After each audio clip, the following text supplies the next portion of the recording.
Killer ಬಿಎಂಟಿಸಿಗೆ engineering ವಿದ್ಯಾರ್ಥಿನಿ ಬಲಿಯಾಗಿದ್ದಾರೆ. ಬೆಂಗಳೂರಿನ ಹರಿಶ್ಚಂದ್ರ ಘಾಟ್ ಬಳಿ ನಡೆದಂತಹ ಘಟನೆ ಇದು. ಕಾಲೇಜಿಗೆ ಬೈಕ್ನಲ್ಲಿ ತೆರಳುತ್ತಾ ಇದ್ರು ಯುವತಿ. ಆಗ ಹಿಂದಿನಿಂದ ಬಂದಂತಹ ಬಿಎಂಟಿಸಿ ಬಸ್ ಡಿಕ್ಕಿ ಹೊಡೆದು ಆಕೆಯನ್ನ ಬಲಿ ಪಡೆದಿದೆ. 21 ವರ್ಷದ ಕುಸುಮಿತಾ ಅಪಘಾತಕ್ಕೆ ಬಲಿಯಾದಂತಹ ವಿದ್ಯಾರ್ಥಿ. ಖಾಸಗಿ ಕಾಲೇಜಿನಲ್ಲಿ ವ್ಯಾಸಂಗ ಮಾಡ್ತಾ ಇದ್ರು ಎಂಜಿನಿಯರಿಂಗ್ ವಿದ್ಯಾರ್ಥಿನಿ ಈಕೆ. ದೃಶ್ಯಗಳನ್ನು ನೋಡ್ತಾ ಇದ್ದೀವಿ.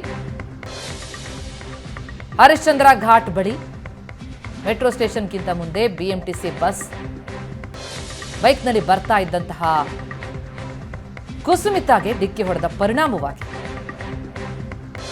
ಬಿಎಂಟಿಸಿ ಬಸ್ನ ಹಿಂಬದಿ ಟೈರ್ಗೆ ಸಿಲುಕೊಂಡಿದ್ಲು ಯುವತಿ. ಟೈರ್ ಅಡಿ ಆಕೆ ಸಿಲುಕೊಂಡ್ರು ಕೂಡ ಬಸ್ ಚಲಾಯಿಸಿದ್ದಾನೆ ಚಾಲಕ, ಗಮನಿಸಿಲ್ಲ. ಯುವತಿಯನ್ನ ನೋಡಿ ಟೈರ್ನಿಂದ ರಕ್ಷಣೆ ಮಾಡೋದಕ್ಕೆ ಅಲ್ಲಿನ ಜನ ಪ್ರಯತ್ನ ಪಟ್ಟಿದ್ದಾರೆ. ಚಾಲಕನ ನಿರ್ಲಕ್ಷ್ಯ ಈ ಘಟನೆ ಕಾರಣ ಅನ್ನುವ ಶಂಕೆ ವ್ಯಕ್ತವಾಗ್ತಾ ಇದೆ. ಟೈರ್ ಅಡಿ ಆಕೆ ಸಿಲುಕಿದ್ದನ್ನು ಗಮನಿಸದೆ ಬಸ್ ಚಲಾಯಿಸಿದ್ದಾನೆ ಚಾಲಕ.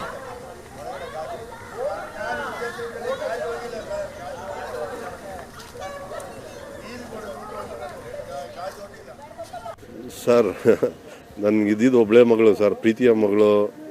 ನನ್ನ ದೇವ್ರು ಕರ್ಕೊಂಬಿಟ್ಟಿದ್ದಾನೆ. ಅದೇ BMTC ರೂಪಾಂತರ ಕರ್ಕೊಂಬಿಟ್ಟಿದ್ದಾನೆ. ಇನ್ನೆಷ್ಟು ಜನ ಈ ಥರ ಹೆಣ್ಮಕ್ಳುಗಳು ಇದೊಂದು ಕೊನೆಯಲ್ಲ ಫಸ್ಟ್ ಅಲ್ಲ ಅನಿಸುತ್ತೆ. ತುಂಬ ಆಗಿದೆ. ದಯವಿಟ್ಟು ಇನ್ನು ಮುಂದೆ ಆದರೂ ಏನೋ ಆ್ಯಕ್ಷನ್ ತೊಗೊಂಡು ಅಟ್ಲೀಸ್ಟ್ ಮುಂದಿನ ಮಕ್ಳುಗಳಿಗಾದ್ರೂ ಅದು ಸೇವ್ ಮಾಡೋದಕ್ಕೆ ಅವಕಾಶ ಮಾಡಿಕೊಡಿ. ಸರ್ಕಾರನೂ ಒಂದು ಸ್ವಲ್ಪ ಇದೆಲ್ಲ ವರ್ಕೌಟ್ ಮಾಡಿ ಆ್ಯಕ್ಷನ್ ತೊಗೊಬೇಕು ಅಂತ ನನ್ನ ಮನವಿ ಅಷ್ಟೇ ಸರ್. ಈಗಿನ ಪರಿಸ್ಥಿತಿಯಲ್ಲಿ ಏನು ಮಾಡೋಕ್ಕೆ, ನಮ್ಮ ಕಾಲೇಜು ಇದು JSS ಕಾಲೇಜಲ್ಲಿ ಓದ್ತಿದ್ದ ಮಗಳು ಮಲ್ಲೇಶ್ವರಮಿಂದ ಟ್ರಾವೆಲ್ ಮಾಡಬೇಕಿತ್ತು. ಮಲ್ಲೇಶ್ವರಮಿಂದ JSS ಇದು ಯಾವುದು ಲಗ್ಗೆರೆ ಸೈಡ್ RR ನಗರ ಹತ್ರ ಬರುತ್ತೆ. ಬಟ್ ಮೆಟ್ರೋಲ್ಲೇ ಹೋಗ್ಬೇಕಿತ್ತು. ಲೇಟ್ ಆದ ದಿವಸ ಗಾಡಿ ತೊಗೊಂಡು ಹೋಗ್ಬೇಕು, ಅನಿವಾರ್ಯ ಪರಿಸ್ಥಿತಿಗಳಿರುತ್ತೆ. ಆ ಥರ ಟ್ರಾವೆಲ್ ಮಾಡಬೇಕಾದ್ರೆ ಇವ್ರು ಕಾಯ್ಕೊಂಡಿದ್ರೆ ಏನು ಮಾಡೋಕ್ಕಾಗಲ್ಲ ಸರ್. ದಯವಿಟ್ಟು ರೋಡ್ಗಳಲ್ಲಿ ಟ್ರಾಫಿಕ್ ಎಲ್ಲ ಕಂಟ್ರೋಲ್.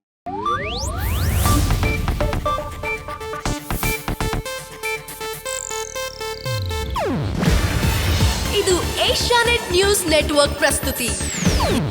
ನೀವು ನೋಡ್ತಿದ್ದೀರಾ ಏಷ್ಯಾನೆಟ್ ಸುವರ್ಣ ನ್ಯೂಸ್.